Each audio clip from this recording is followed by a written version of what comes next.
Em nome do Pai, do Filho e do Espírito Santo. Amém. Ave Maria, cheia de graça, o Senhor é convosco. Bendita sois vós entre as mulheres. Bendito é o fruto do vosso ventre, Jesus. Santa Maria, Mãe de Deus, rogai por nós, pecadores, agora e na hora de nossa morte. Amém. Louvado seja o coração de Jesus, para sempre no coração de Maria. Com o vosso Filho, ó Mãe Pia, abençoai-nos, ó Virgem Maria. Meus amados filhos, nós chegamos à nossa última formação desse ano e hoje nós completamos o estudo do segundo capítulo do livro do Princípio da Intimidade com Maria Santíssima.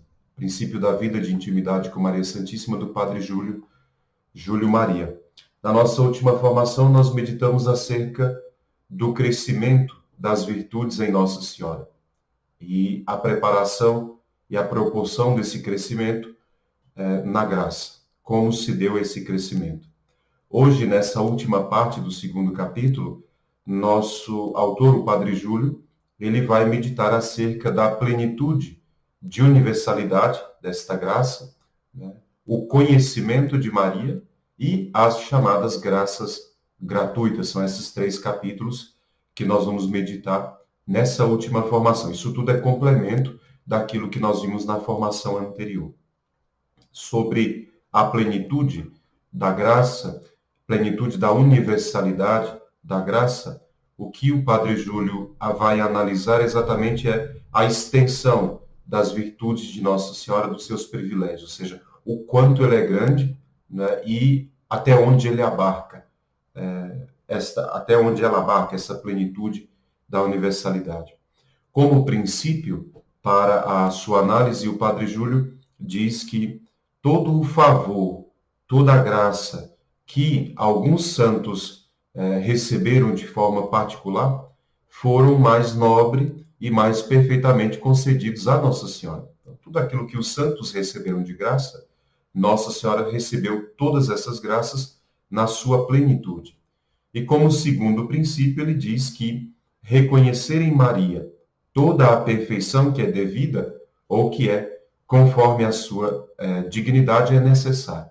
Então, é necessário reconhecer em Nossa Senhora que toda a perfeição é devida à sua alta dignidade e, ao mesmo tempo, é conforme essa dignidade. Você está de acordo com a dignidade dela. Quanto ao primeiro princípio, que diz que todas as graças que alguns santos receberam de forma particular, Nossa Senhora teria recebido de forma perfeita. Né? E aqui ele diz, não se trata de saber nos pormenores, ou seja, nos dons particulares que Deus conferiu a cada santo, não é? Mas sim, aqui ele diz, mas em relação às graças, porque em Nossa Senhora se trata de uma ordem superior, né? Não é saber se ela recebeu os pormenores das graças de um santo, mas sim o fato dela ser imaculada faz com que ela esteja numa condição superior pela graça em relação a todos os santos. Então, aquilo que um São Francisco recebeu de graça de humildade, por exemplo, em Nossa Senhora essa humildade chegou à sua plenitude, porque a sua dignidade e ser imaculada Conceição dava a ela a graça de viver todas essas virtudes em plenitude. Todos os privilégios dos santos, né, estão de tal modo condensados, ou seja, reunidos em Nossa Senhora, que bastaria contemplar Nossa Senhora para ver todas essas riquezas e essas perfeições que também existem nos outros santos. Se a gente fala de uma caridade de São Vicente de Paulo, essa caridade está em Nossa Senhora. Se nós falamos da pobreza de São Francisco, essa pobreza está em Nossa Senhora. Se nós falamos da pureza de uma Santa Clara, de uma Santa Teresinha, essa pureza está em Nossa Senhora. Bastaria olhar para Nossa Senhora para ver que realmente ela tem as virtudes todas condensadas nela. E ele diz que existem 3 razões teológicas para isso, né, que comprovam esse fato de que as virtudes em Nossa Senhora alcançou uma extensão, né, maravilhosa nesse sentido. Ele diz, primeiro motivo teológico é que todos os santos são servos de Deus. Nossa Senhora, por título e por direito, muito mais do que servo de Deus, ela é mãe do próprio Deus. E aí ele pergunta, ora, igualmente podemos estabelecer, né, que igualdade podemos estabelecer entre um servo e a mãe do próprio Senhor? Naturalmente, a mãe seria maior. Depois ele diz, os santos são herdeiros adotivos de Jesus, enquanto que Nossa Senhora é a herdeira por direito de todos os bens de nosso ser, exatamente porque pertence a ela o direito de mãe. Né? Então, ele pergunta, alguém poderia possuir privilégios maiores ou riquezas maiores do que a própria mãe de Jesus? E o terceiro argumento, ele diz que todos nós somos súditos, todos os santos são súditos, mas que Nossa Senhora não é súdita, ela é a própria rainha dos anjos, dos santos, dos homens, e seria inconveniente, né, que a rainha fosse privada de alguma perfeição, e que essa perfeição existisse, por exemplo, nos súditos. Então, pensa em qualquer santo que tivesse uma virtude que Nossa Senhora não tem, né? Ou uma riqueza que ela não possui. O súdito ter mais riquezas do que o próprio rei. Ele diz isso é inconveniente. Se Nossa Senhora é rainha, ela deveria possuir, então, tudo aquilo que os súditos poderiam possuir. Considerando agora o segundo princípio, ele diz ser necessário reconhecer que Nossa Senhora, nela está toda a perfeição que é devida e que é conforme a sua dignidade. Ela aplica aqui, o Padre Júlio aplica o que chama regra de conveniência, ou seja, não seria conveniente que a mãe de Deus fosse inferior a algum outro santo. Isso seria, não é, inconveniente e seria impossível de se explicar como a um inferior poderia receber de Deus as graças que Nossa Senhora não viesse a receber. Então ele diz, era conveniente que, como a maternidade de Nossa Senhora toca os confins da divindade, ele diz, que os privilégios que esta também teria seria uma exigência por causa da sua dignidade. Então, o fato dela receber todas as graças que recebeu, ele diz, era uma própria exigência da dignidade dela de ser mãe de Deus. E além disso, ele ainda diz que Jesus possui todas as delicadezas de um coração de filho. E ele continua assim, né? Poderoso sim, mas filho. E por isso, ele quer e pode realizar com a mãe dele tudo aquilo que convém a uma mãe de um Deus, tudo aquilo que convém à mãe de um rei. E diante disso, o Padre Júlio cita um autor chamado São Tomás de Villanova. Ele diz que em relação à Virgem Maria, qual seria a beleza, virtude, perfeição ou graça que não conviesse a ela como mãe de Deus? A pureza, a humildade, a simplicidade, né, a beleza, alguma dessas coisas não conviria a Nossa Senhora? Ele diz, não. Tudo isso convém, por excelência, a ela, exatamente pela dignidade que ela possui, ele diz. Né? Depois ele fala, a beleza sem igual de Nossa Senhora, as inefáveis riquezas da nossa mãe devem excitar o nosso reconhecimento para com Deus. De modo que nós vejamos como Nosso Senhor ama a sua própria mãe. E isso faria também com que o nosso amor por ela aumentasse na medida em que nós reconhecemos o amor que Jesus tem pela sua mãe.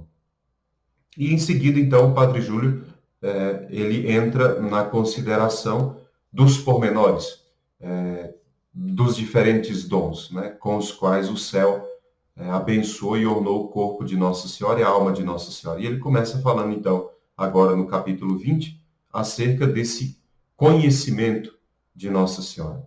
O quanto esta graça foi derramada no coração dela. E aqui é um capítulo bem importante para nós meditarmos. Ele diz que os conhecimentos e os dons de Nossa Senhora, ele teria a universalidade de acordo com a dignidade e a perfeição que é devida a Nossa Senhora.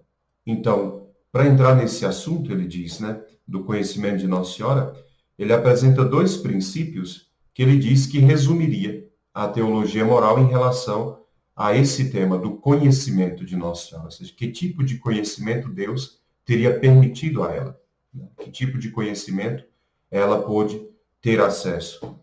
E ele diz que, primeiro, a Mãe de Deus recebeu por infusão divina a plenitude das ciências naturais, que lhe era útil.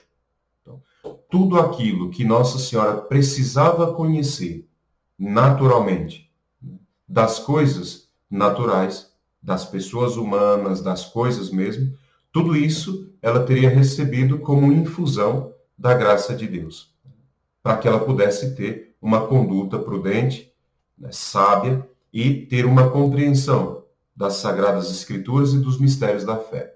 Então, este conhecimento natural, pelo qual Nossa Senhora podia ter acesso a Deus e também às pessoas e às coisas e o modo de se guiar no mundo, Deus teria infundido a ela, né, essa plenitude. Em nós não é assim.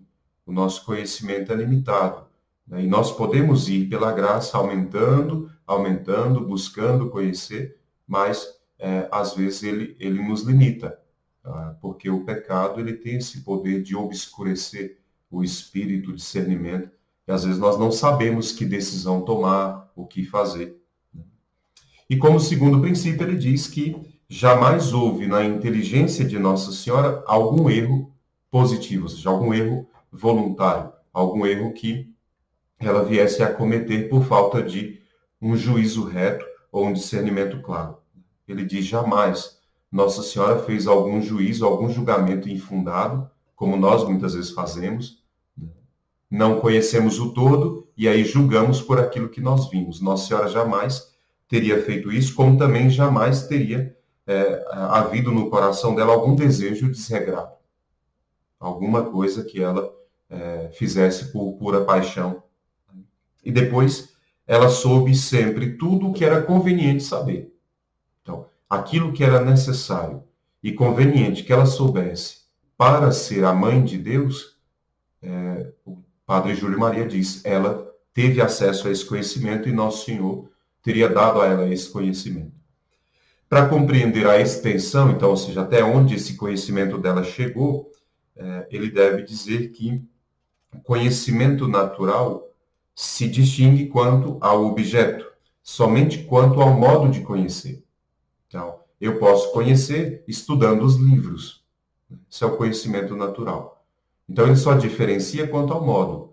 Nossa Senhora teve um conhecimento da Sagrada Escritura que você pode ter a partir do momento que você estuda. Isso é o conhecimento natural. Então, ele diz, quanto ao conhecimento natural, distingue-se pelo objeto quanto ao modo, o modo de conhecer. Eu conheci estudando. Nossa Senhora conheceu por uma graça infundida no coração dela. E o conhecimento sobrenatural, aqui ele de fato só se adquire pela luz da revelação e da fé. Então, conhecimento natural, nós podemos chegar a ele de diversos modos. Nossa Senhora chegou por uma graça. Nós podemos chegar pela busca, pelo estudo e, claro, com a permissão de Deus, nós podemos aumentar esse conhecimento. Já o conhecimento sobrenatural só se alcança pela luz da revelação e pela fé. Os conhecimentos naturais, ele diz, são de 3 espécies. Primeiro, o conhecimento infuso por si mesmo, quando é impossível aos homens adquiri-los, mas que não ultrapassam a ordem da natureza. E aqui, por exemplo, nós não conhecemos os planetas ou as leis que governam os planetas. É possível ao homem conhecer, como muitos chegaram a conhecer. O segundo modo, ele diz, é o que é infuso acidentalmente, que é quando Deus os dá, embora eles possam ser adquiridos pela inteligência, como, por exemplo, o conhecimento das ciências físicas, matemáticas, das línguas estranhas, como eu falei. Ele pode ser infuso por Deus. De repente você não sabia falar uma língua, e Nosso Senhor pode te dar o conhecimento, ou pode te dar a graça de falar uma língua. É um conhecimento que Nosso Senhor infunde, mesmo que você pudesse conhecer. Então, diz a história que a secretária de Santa Teresa não sabia nem ler nem escrever. E Santa Teresa fez uma oração e ela então passou a ler e a escrever, e muito bem. Então, os apóstolos não sabiam falar outras línguas. Quando vem sobre eles o Espírito Santo, eles começam a falar nas diversas línguas. Esta é uma graça infusa, de modo acidental. Né? Por quê? Porque Nosso Senhor pode dar para um, pode dar para outro. Mas também porque você pode chegar a esse conhecimento, basta estudar. Né? O que Nosso Senhor pode fazer é dar uma graça de que você alcance esse conhecimento sem ter passado pela escola, por exemplo. Né?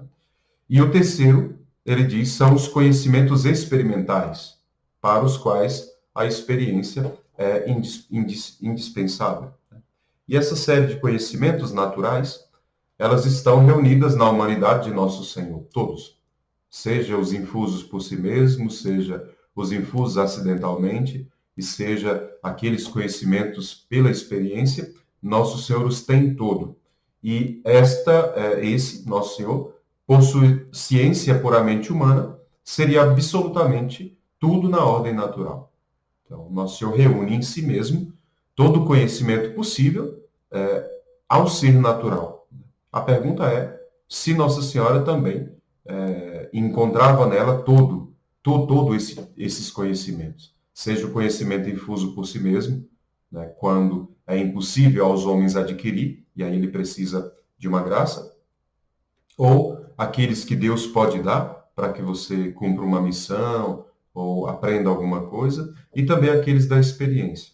A pergunta, então, ele diz se todos, como estavam em Jesus, se todos eles estão também em Nossa Senhora. E aí ele diz que essa é uma questão um pouco controvertida, porque tem importantes teólogos que afirmam que sim, dizendo que Nossa Senhora teria na natureza dela todas as ciências possíveis aos anjos e aos homens, né? Também como todas as luzes que Nosso Senhor teve como homem, ela teria tido, né? E que, por consequência, ela teria recebido uma ciência natural universal ao ponto de conhecer tudo o que se referia ao espírito, né? Os anjos, e aos corpos. E, ao mesmo tempo, ele diz, possuía luzes e conhecimento das ciências matemáticas, físicas, artísticas, mesmo as ciências mecânicas. Então, existe um grupo de teólogos que diz que, naturalmente, Nossa Senhora teria recebido uma graça do conhecimento total, né, do que diz respeito à natureza, assim como Nosso Senhor teria conhecido. Então, já em vida, Nossa Senhora conheceria os anjos, conheceria a ordem das coisas, conheceria a ciência da natureza, da matemática, da física. Né? Então, um grupo de teólogos diz que sim. A questão que aqui não se sabe, né, é se de fato tudo isso lhe seria de fato útil. Ou seja, ter conhecimento disso tudo foi útil para que Nossa Senhora cumprisse a missão dela de Mãe de Deus, ou seja, era necessário, ou não era necessário para o cumprimento do ofício de mãe. Então, ele pergunta por quê? Porque antes ele tinha dito que ela recebeu tudo que era conveniente para o exercício da sua maternidade. E aqui esses teólogos dizem não, que ela recebeu tudo isso que em Nosso Senhor existia, nela também ter existido. Então, pensem vocês no dom de profecia, na capacidade dos milagres, o dom de pregar, a ciência infusa para escutar os corações, Nossa Senhora teria tido tudo isso. E ele pergunta se isso, de fato, teria sido útil a Nossa Senhora para cumprir a missão que ela recebeu de ser mãe. Né? Porque ele diz que o fundamento do conhecimento dela está exatamente na missão que ela recebeu de Deus. Sua sabedoria era tão perfeita, seu juízo tão seguro, sua razão tão reta, ele diz que nunca Nossa Senhora teria cometido, como eu já disse, um erro positivo ou um julgamento infundado ou desregrado. Né? Ela não sabia de tudo, e aqui é importante. Ele diz, ela não sabia de tudo, até porque a gente está falando só do conhecimento natural, e ainda existe o conhecimento sobrenatural. O Padre Júlio diz, ela não sabia de tudo, ela sabia tudo aquilo que era conveniente saber. Por exemplo, ela não sabia onde estava Jesus quando ele ficou em Jerusalém. Por isso ela fica angustiada, caminha 3 dias, 3 noites, procurando, angustiada. Se ela soubesse, ela teria ido direto ao templo. Né? Então ele diz, ela não sabia tudo. Ela sabia tudo aquilo que era conveniente saber, né? E ela podia apreender sem jamais, né, aprender sem jamais ter sido ignorante. Nossa Senhora teve a graça de aprender, né? Mas ela nunca foi ignorante no sentido de não saber. Ela pôde conhecer pela graça, mas ao mesmo tempo ela já tinha isso tudo, ele diz, né, como um conhecimento infuso dado por Deus das coisas naturais. Essa ciência infusa das coisas naturais, todos nós tínhamos lá com o dom preternatural. Nós tínhamos o conhecimento das coisas naturais. O que nós não tínhamos conhecimento era das coisas sobrenaturais de Deus, ou seja, o que Deus pensa, como Ele quer, o que Ele quer. Isso exigia de nós a confiança na providência dele. Mas no que diz respeito ao conhecimento das coisas naturais, ele diz Nossa Senhora possuía. Essa luz racional, ele diz, isenta de toda imperfeição, era dada principalmente para auxiliar nas operações que Nossa Senhora fazia, né, na inteligência de Nossa Senhora, também na ordem sobrenatural. Então, essa luz racional, essa abertura, essa capacidade de conhecer, servia também depois como um auxílio para conseguir acolher aquilo que Deus dava na ordem sobrenatural, que lhe permitia conhecer na ordem sobrenatural. Por exemplo, um conhecimento infuso das Sagradas Escrituras permitia a Nossa Senhora compreender depois o mistério da própria encarnação, o mistério da humanidade de Jesus, por exemplo. Quanto às luzes sobrenaturais de Nossa Senhora, ou seja, falei das naturais, agora ele fala das sobrenaturais. Quanto às luzes sobrenaturais, compreende-se que elas ultrapassam tudo o que jamais tenha sido concedido a outras criaturas. De tudo que os santos puderam conhecer sobrenaturalmente, em Nossa Senhora, isso ultrapassa todos os limites. Primeiro porque, às vezes, um santo, ele teve a graça de acesso, vamos supor o Padre Pio, ele teve acesso à ciência, para escutar o coração, mas talvez em outra coisa ele fosse ignorante. Já em Nossa Senhora, não. Ela tem acesso a isso, e isso chega a um grau muito elevado. E aí ele também divide do mesmo modo, como a ciência natural, ele diz que a ciência sobrenatural, o conhecimento sobrenatural também são de 3 espécies diferentes. Primeira espécie são aqueles conhecimentos adquiridos pela fé. Então, são conhecimentos que são aumentados na medida em que nós buscamos estudar os doutores da Igreja, as Sagradas Escrituras, os santos. Esses conhecimentos que nós temos pela revelação da Sagrada Escritura, então Jesus é o Filho de Deus, é um dado da revelação. Os santos doutores nos explicando, os santos vivendo, nos ajudam a conhecer mais ainda, de modo aprofundado, a Jesus. E, ao mesmo tempo, pela observação das ações sobrenaturais de nosso Senhor. Depois ele diz os conhecimentos adquiridos pelas revelações especiais. E aqui são aquelas graças que Nossa Senhora recebeu abundantemente. E de diversos modos. Essa ciência, por exemplo, de saber o que significa ser mãe de Deus. Ciência de conhecer a vontade de Deus em relação à vida do próprio Filho. E o terceiro, ele diz, são os conhecimentos que Nossa Senhora recebeu pela visão beatífica. E aí ele diz da divindade com a qual ela era favorecida de tempos em tempos. Intuitiva da divindade, por quê? Porque ela precisava saber quem é Jesus. Ela precisava saber o que ela estava assumindo. Então, de tempos em tempos, Deus deu a ela o acesso a essa graça. Não era estável, ela só era estável em Jesus. Jesus, mesmo sendo homem, conhecia tudo da divindade. Nossa Senhora não conhecia tudo. Conhecia aquilo que Deus revelava para ela de tempos em tempos. Mistérios que Deus revelava ao coração dela e que serviam exatamente para que ela meditasse e progredisse. Isso desde a Imaculada Conceição. Desde a Imaculada Conceição, o Padre Júlio diz que ela teria recebido pela fé um conhecimento explícito do mistério da Santíssima Trindade, em primeiro lugar. Depois, com conhecimento também, esse conhecimento, exatamente como o tinham os santos anjos, por exemplo. Então, como Nossa Senhora, já muito pequena, dizem 3 anos de idade, ela decidiu se consagrar a Deus. Ou seja, ela já tinha conhecimento de quem era Deus e, por isso, o desejo de se consagrar a Ele. Portanto, esse tipo de conhecimento. Depois, ela conheceu também, no mistério da encarnação, quando o nosso Senhor dá a ela uma graça particular, de saber exatamente como aquilo aconteceria. Ela pergunta ao anjo, como se dará isso se eu não conheço homem algum? Então, Deus dá a ela a graça de conhecer como se daria aquela encarnação. Nesse sentido, o Espírito Santo foi, como o Padre Júlio diz, o mestre e o guia espiritual contínuo, constante de Nossa Senhora, e comunicava a ela, não é, a revelação, a iluminação, a infusão da graça e o conhecimento desses mistérios, os dons da ciência, da sabedoria, da inteligência, para que ela conseguisse ser a mãe de Deus. Maria Santíssima também teria sido instruída pelo próprio São Gabriel Arcanjo, no momento da Anunciação.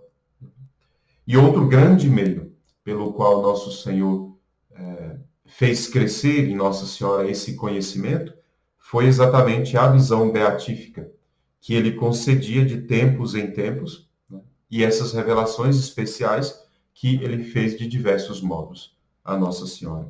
Seja lá mandando, por exemplo, os reis magos ou os anjos de Deus que cantavam glória no momento que Jesus nasce. Ali são sinais, revelações que Deus dá a fim de que ela progrida no conhecimento dele e da missão que ele tinha para ela. Depois, a graça da visão beatífica se juntam às revelações propriamente ditas, ou seja, fora do verbo, fora daquele conhecimento, né, e que consiste em um conhecimento abstrato, que os profetas também tinham.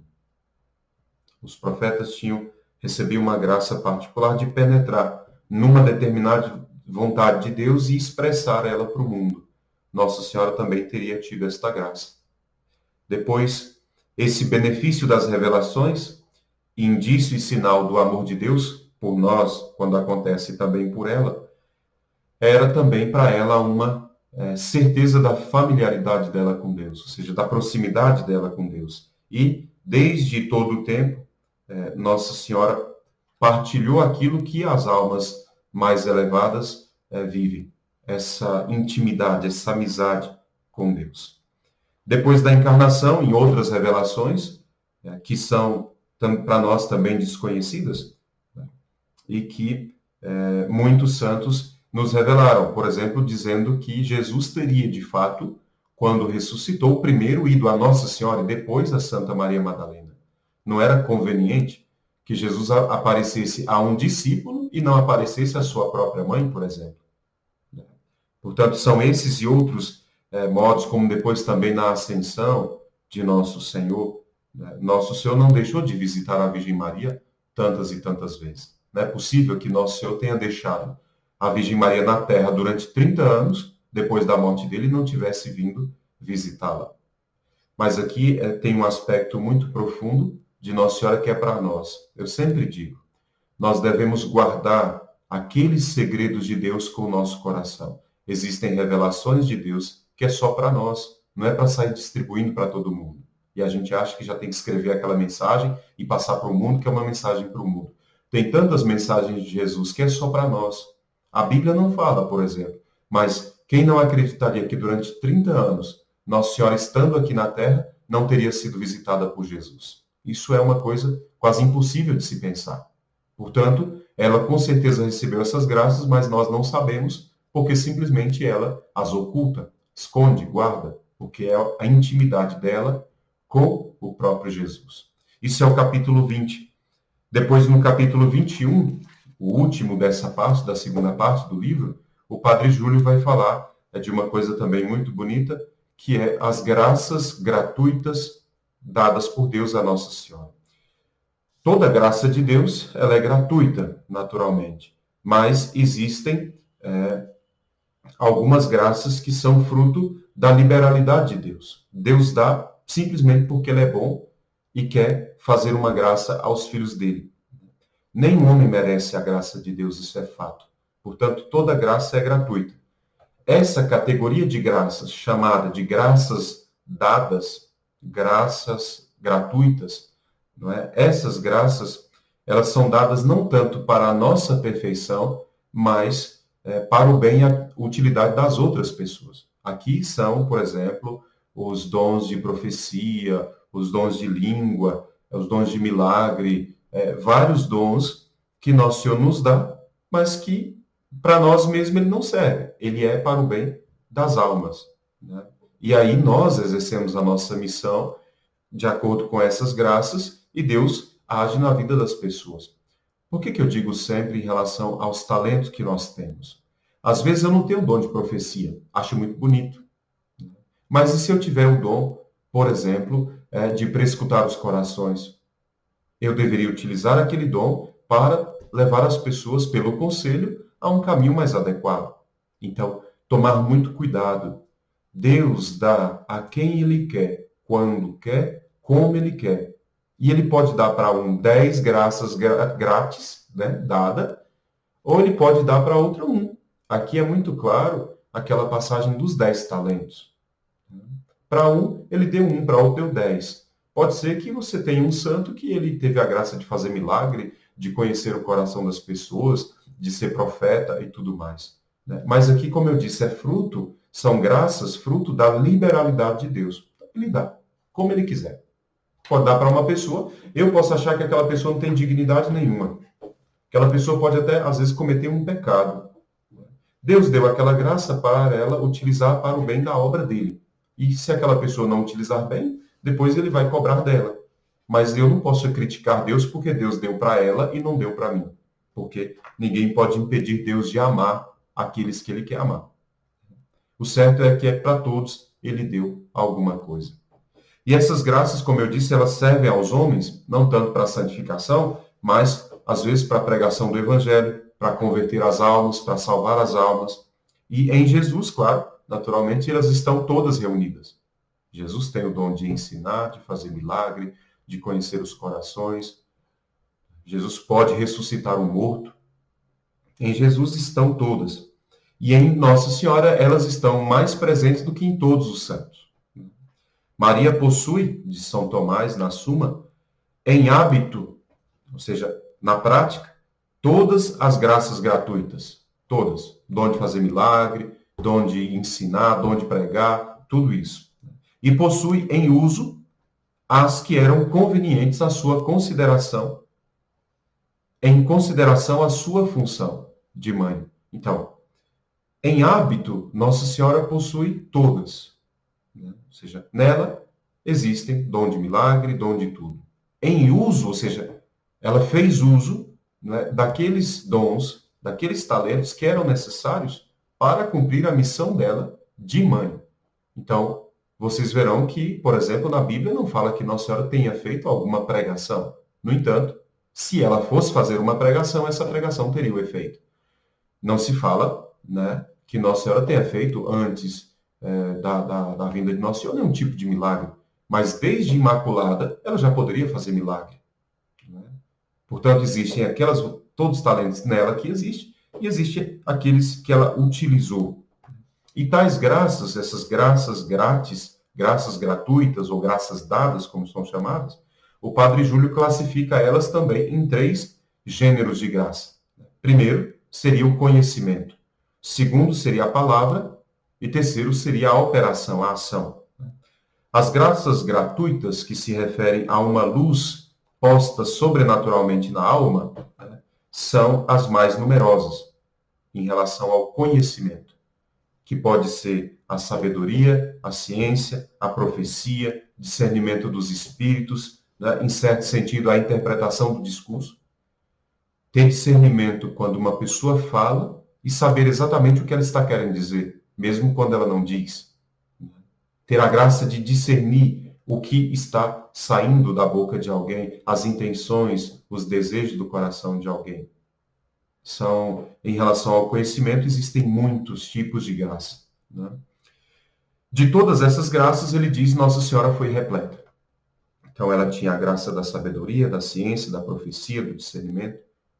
As graças gratuitas da palavra são o dom da fé e o dom das línguas, ele diz. O dom da fé é indispensável a todo cristão. Segundo São Tomás, é um dom especial de persuadir sobre as verdades da fé. Deus me dá a graça, pelo conhecimento, né, de ter esse discernimento, ter o acesso, e depois, pela palavra, ele me dá a graça de argumentar, de persuadir, de convencer. Esse talento, em Nossa Senhora, ele foi, diz o Padre Júlio, extraordinário. Porque aqueles que tinham felicidade de ouvir Nossa Senhora falar, ele diz, eram logo tocados e se convertiam. Então eu fico pensando, quando eu li isso, quando Nossa Senhora estava lá no Egito, por exemplo. Quando Nossa Senhora fugiu para o Egito, uma terra pagã, e Nossa Senhora teve que conviver com Jesus e São José lá durante 8 anos. Eu penso quantas almas de mulheres que era com quem ela se entretinha ao buscar água no poço ou aí na sinagoga, quantas almas Nossa Senhora deve ter convertido só ali numa conversa particular. Porque ela tinha essa capacidade de tocar e converter os corações.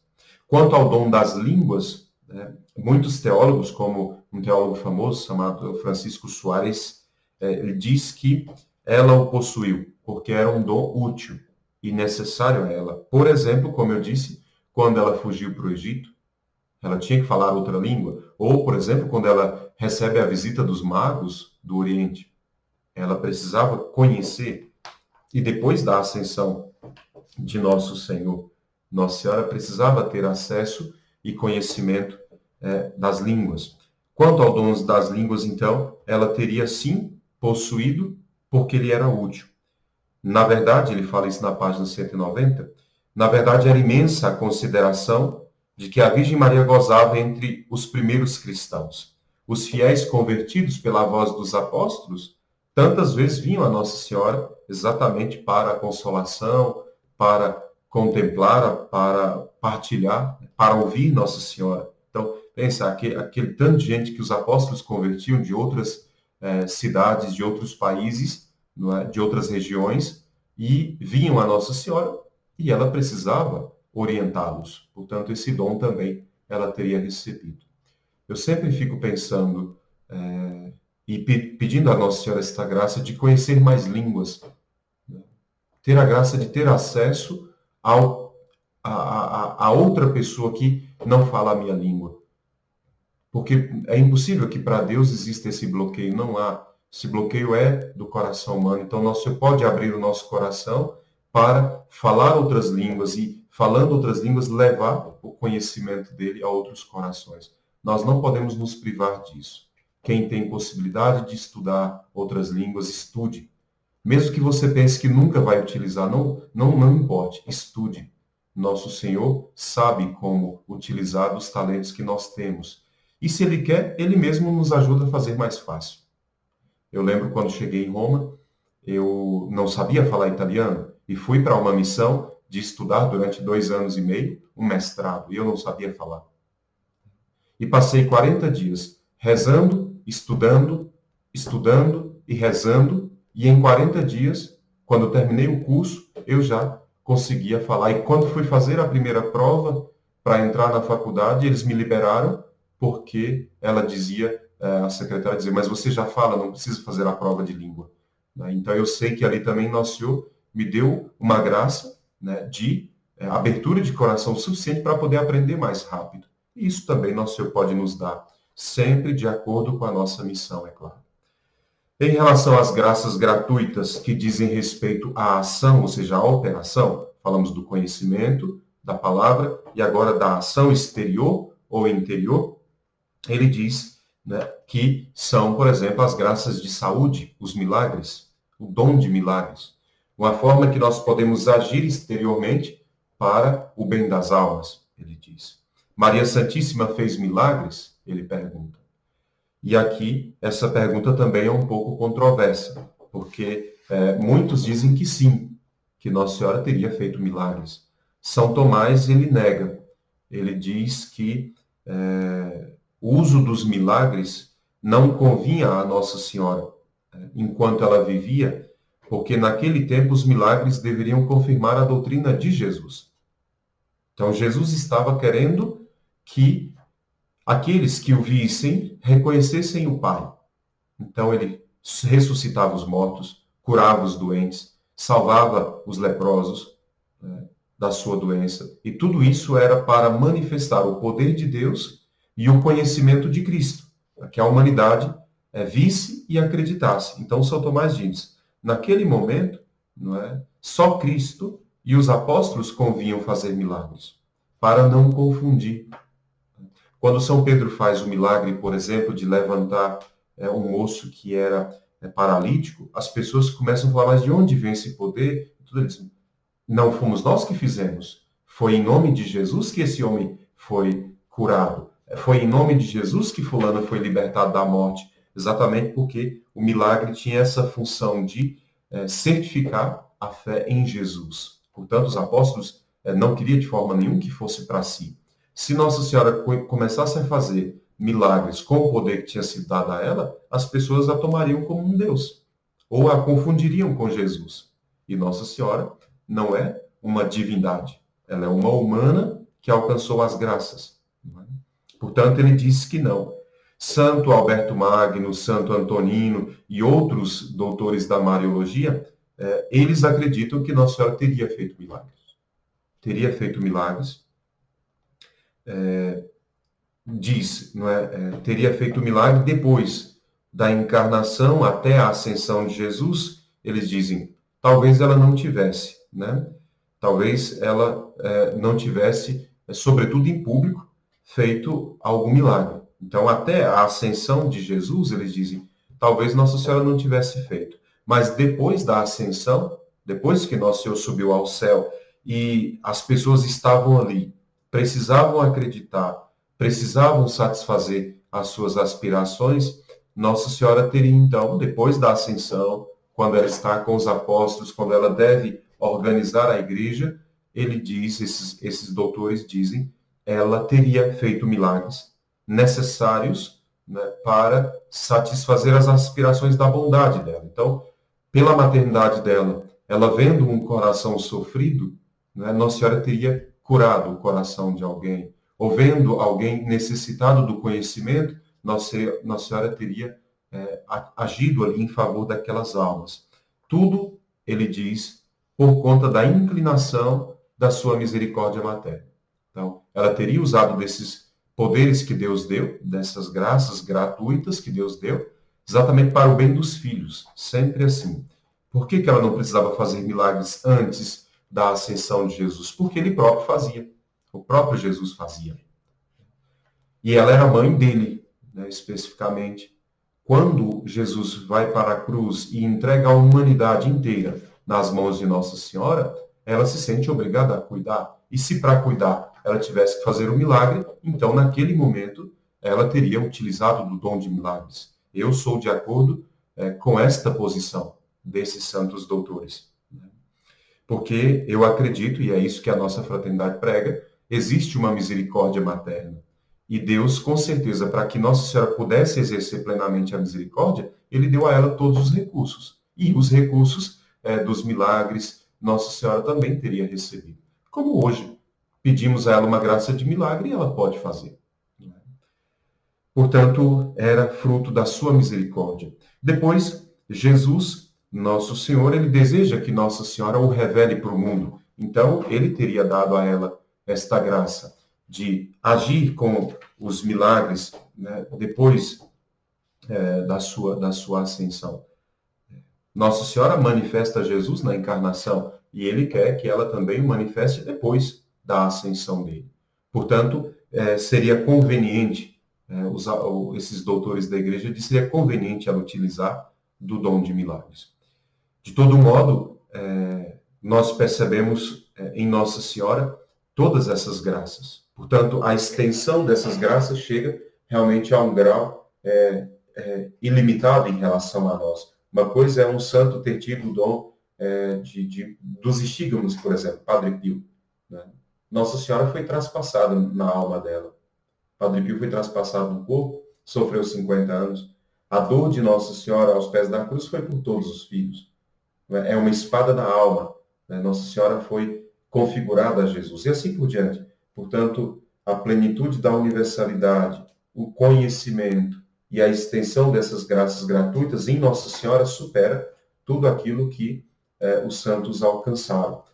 Esta parte que nós acabamos de encerrar agora corresponde exatamente aos 3 últimos capítulos da segunda parte do livro, do princípio de intimidade com Maria Santíssima. Encerrando esta formação, nós encerramos a formação desse ano e nos preparando para, já no próximo mês, o nosso retiro geral.